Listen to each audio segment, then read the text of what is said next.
भाई सुभाष लोमटे जी से जब उन्होंने निवेदन किया तो उन्होंने बिल्कुल निश्चिंत भाव से कहा कि आप आइए, तो कोई चिंता की बात नहीं है। और उसके बाद से आयोजन का क्रम शुरू हुआ। एक बड़ी चिंता ये थी कि हम सब इकट्ठा तो हो रहे हैं, कहीं हम लोगों के बीच में प्रकाश का भी तो कोई कारण होना चाहिए, आशा की कोई वजह होनी चाहिए। तो आयोजन समिति ने भाई ज्ञानेंद्र जी, गुड्डी जी, सुभाष जी, इन सब ने एक स्वर से तय किया कि आदरणीय बाबा अढ़ाव के पास चला जाए, इनके रहते अंधेरा हो ही नहीं सकता। 95 बरस का ये कर्मयोगी हम लोगों का मार्गदर्शक है। तो हम लोगों में से, जैसे मैं 75 साल का हूँ, अभी तो 20 साल और चलेंगे तब बाबा के साथ हम लोग चलने लायक हो जाएंगे। जो उधर अभिषेक आया हुआ है 35 साल का, या और भी जो लोग हैं जो 74-77 में वाहिनी से आए, या जो उसके पहले समाजवादी विजन सभा से आए, या यूक्रान से आए, तो हम लोगों की जो अपनी आज की स्मृतियां हैं, उसमें सबसे चमकदार स्मृति लोकनायक जयप्रकाश नारायण की है। और उस स्मृति के आलोक में हम लोगों को कहीं कोई चुनौती लगती ही नहीं। हमको लगता यही है कि हम उनके बताए रास्ते पर चल नहीं पा रहे हैं, चल रहे हैं तो जमात नहीं बन पा रही। और ये कौशल जयप्रकाश जी से हम लोगों को सीखना चाहिए कि कैसे बार बार उन्होंने उम्मीदों का एक माहौल बनाया। और कांग्रेस सोशलिस्ट पार्टी से लेकर भारत छोड़ो आंदोलन, भारत छोड़ो आंदोलन से लेकर सर्वोदय, सर्वोदय से लेकर संपूर्ण क्रांति आंदोलन, कभी उनको थकान नहीं है। तो सबसे पहले तो हम अपनी विरासत का स्मरण करते हुए आप लोगों का स्वागत करना चाहते हैं। दूसरा जो कारण स्वागत का है वो तात्कालिक है। आज से 3 साल पहले जब भाई रामजीत जी के सौजन्य से बनारस में 2.5 साल पहले हम लोग इकट्ठा हुए थे, तो चारों तरफ से आंधियां चल रही थी, कहीं कोई दीपक जल नहीं रहा था। दिल्ली जैसे शहर में भी कोई गोष्ठी करने के लिए, गांधी शांति प्रतिष्ठान में बैठक करने के लिए पुलिस की इजाज़त लेनी पड़ती थी। घरों में लोग बैठ सकते थे, घरों के बाहर। ये दिल्ली का हाल था, उत्तर प्रदेश का हाल था, और पंजाब, हरियाणा, जम्मू कश्मीर, मणिपुर, अरुणाचल, केरल, कश्मीर, कर्नाटक, हर जगह जैसे एक आशंका थी और भय का एक माहौल था। लेकिन आज हम भारत के लोगों द्वारा पैदा किया गया एक आशा का माहौल है। और जो लोकसभा का चुनाव हुआ वो असाधारण चुनाव हुआ। जो जीता वो जीत की खुशी नहीं मना सकता, और जिसको बहुमत नहीं मिला उसके सामने अभी आगे चलने की चुनौती बाकी है। तो जो भी विकल्प लोगों के सामने आए वो आधे अधूरे थे, इसलिए लोगों ने जो चल रहा है उसको बदलने का एक फैसला सुनाया है। लेकिन जो बदलना चाहते हैं उनको भी बदलने के लिए उनको संदेश दिया है।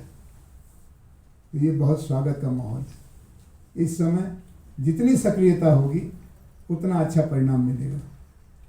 जितना संकल्प हमारा शुद्ध होगा उतनी प्रेरणा जगेगी। नई पीढ़ी के मन में हम लोगों को लेकर के बहुत चिंता है कि नई पीढ़ी के लोग जो 30 से नीचे वाले हैं, उनका हमारा कोई संपर्क बचा है कि नहीं बचा है। जब उनके बीच में जाइएगा तभी तो संपर्क होगा, और जब वहाँ जाइएगा तो सारी बात सुनने के बाद वो एक बड़ा सवाल उठाते हैं, हम क्या करें। यही माहौल 73-74 का था। जयप्रकाश जी आते थे विश्वविद्यालयों में, कॉलेजों में, कस्बे की गोष्ठियों में, और सारी बातें बताते थे। स्कूल टीचर की तरह से बहुत मध्यम स्वर में बोलते थे। ताली बजाने पर नाराज हो जाए, ताली मत बजाइए, इसमें ताली बजाने की क्या बात है, पहले समस्या को समझिए, ये आपकी जिम्मेदारी है। ये फुटकरिया आंदोलन करना, 1 दिन का अनशन, 2 दिन का धरना, बस का शीशा तोड़ना, उसके बाद घर चले जाना, कम से कम साल भर का समय देने के लिए तैयारी करो। और वाहिनी में जो लोग आए उनके लिए तो उन्होंने उस समय आह्वान किया कि अपने जीवन को बदलने के लिए तुम अगर समर्पित हो तो वाहिनी में आओ। तो वाहिनी के लोगों को इस बात का संतोष है कि और कुछ किया तो नहीं किया, ये अपने निजी जीवन में जाति को आने दिया, न सांप्रदायिकता को आने दिया, न नर नारी भेद को आने दिया। गरीब के साथ हमदर्दी का एक जीवन जिया। इसे समाजवादियों को इस बात का संतोष है, और हो चाहे न, हम लोगों को इस बात की कोई हीन भावना नहीं है कि हमारी माँ, हमारे पिता अंग्रेजी नहीं बोलते, वो देशी भाषा में बोलते हैं। ये देशी भाषा का आग्रह, ये लोक संगठन का आग्रह, ये लोकतंत्र का आग्रह, ये हम लोगों की पूंजी है। अभी 3 दिन समय पूरी तरह से संगठित किया गया है, लेकिन बहुत अच्छी बात है कि हम लोग यहीं ठहरेंगे, तो औपचारिक संवाद जितना होगा उससे ज़्यादा अनौपचारिक संवाद की भूमिका रहेगी। एक स्मारिका बनाई गई है जो हमारे लिए पाथेय होगी। जब हम अकेले पड़ जाएं तो कहाँ से प्रकाश मिलेगा? प्रकाश विचार से मिलेगा, प्रकाश व्यक्ति से मिलेगा, प्रकाश माहौल से मिलेगा। और उस स्मारिका को बनाने में जिन लोगों ने मेहनत की, छोटे छोटे सहयोग मिले, और स्मारिका हम लोगों के लिए घर ले जाने की एक भेंट है, किसी को पढ़ाने की एक भेंट है। इसी तरह से अगले 3 दिन में हम लोग अपना कर्तव्य पथ भी तय करने जा रहे हैं। हम लोगों ने उन लोगों को बुलाया है जो भाषण वीर नहीं है, कर्मयोगी हैं, कर्मवीर हैं।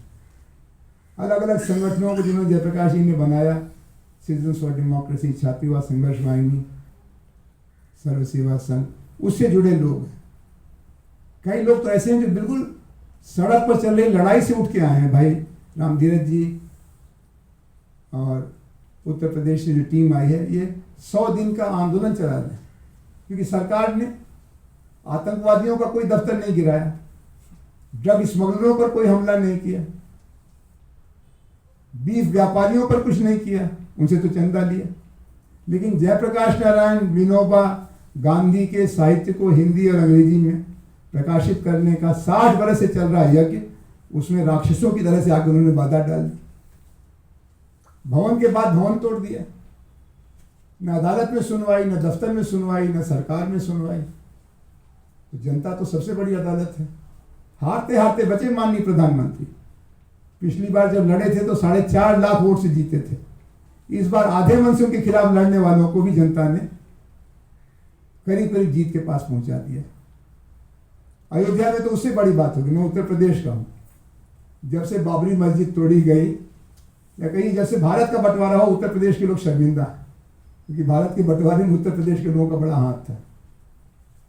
बाबरी मस्जिद तो उत्तर प्रदेश में ही थी, लेकिन अयोध्या के चुनाव के बाद से हम उत्तर प्रदेश वाले जरा आंखें ऊपर उठा के बाकी हिंदुस्तान को देख रहे हैं कि जो करना था हमने किया, तुमको जो करना था तुम कब करोगे।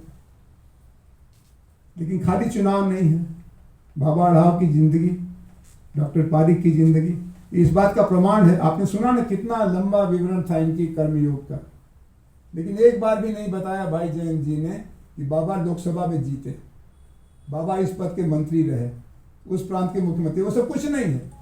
वो सब मिट्टी, खाक, संसदीय जो माया नगरी है उससे बहुत दूर खड़े बाबा राव, उससे बहुत दूर खड़े हम और आप, लेकिन लोग के बीच में हमारी एक निष्ठा, लोग के प्रति हमारी एक आस्था है।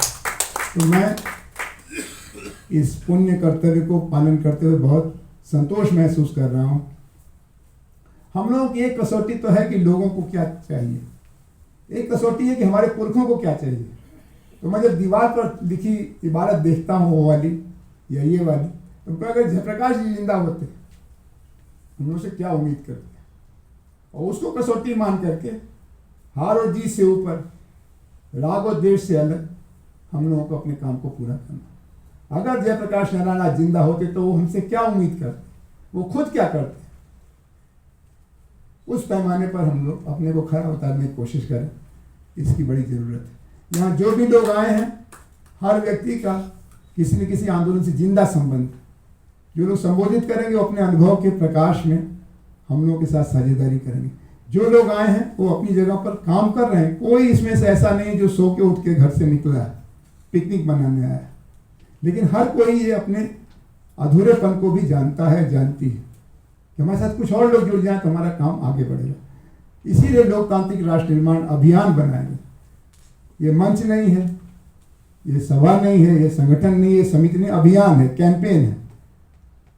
उस कैंपेन को करने के लिए हमको अपनी संगठनों को जीवंत रखना है, अपने सहयोग के दायरे को और बड़ा करना है। और मैं उम्मीद करता हूँ कि लोकतांत्रिक राष्ट्र निर्माण अभियान सम्मेलन की तैयारी समिति और एस.एन. जोशी फाउंडेशन, एन.जी. गोरे इंस्टीट्यूट का प्रबंधन दोनों मिलकर आपके अगले 3 दिन के आवास को आनंदपूर्वक बिताने का मौका देंगे। खाने में कमी नहीं होगी। एक हमारे मित्र IIT में 1974 में कहते थे संपूर्ण क्रांति होने वाली, उन्होंने और उनकी धर्मपत्नी ने मिल करके खाने का एक वक्त खाने का इंतजाम उन्होंने किया है। कल मैं गया था गांधी भवन, वहाँ डॉक्टर कुमार सप्तर्षि की जेब में से भी कुछ पैसा निकालना था, तो आए हुए हैं हमारे दोस्त और हमारा संदेश पहुँचाएंगे। तो पूना के लोगों के रहते खाने की, चाय की, पानी की दिक्कत नहीं होगी। खाली आपको कुछ ऐसे कार्यक्रम तय करने के, अगर हम 1 मील चल सकते हैं तो आधा मील चलने का संकल्प लें, जिससे कि हमको संतोष रहे। चलने की क्षमता अगर 1 मील है और 1000 मील का वादा करें तो फिर अनायास आप अपने को विषाद में डाल देते हैं। तो जो हमारी बाजू हैं जितने बड़े, अभी 2 साल 2.5 साल पुराना अभियान है और इस 2 साल 2.5 साल में इसने जो विवरण अभी आपके सामने रखा जाएगा मंथन जी द्वारा, उसमें चुनाव के 30 क्षेत्रों में कारो जी वगैरह आए हैं, चिन्हित करके ठोस काम किया। और एक बड़े आंदोलन में हम लोग लगे, सर्व सेवा संघ ने हम लोगों को अपने छोटी बहन या छोटे भाई जैसा स्वीकार कर लिया।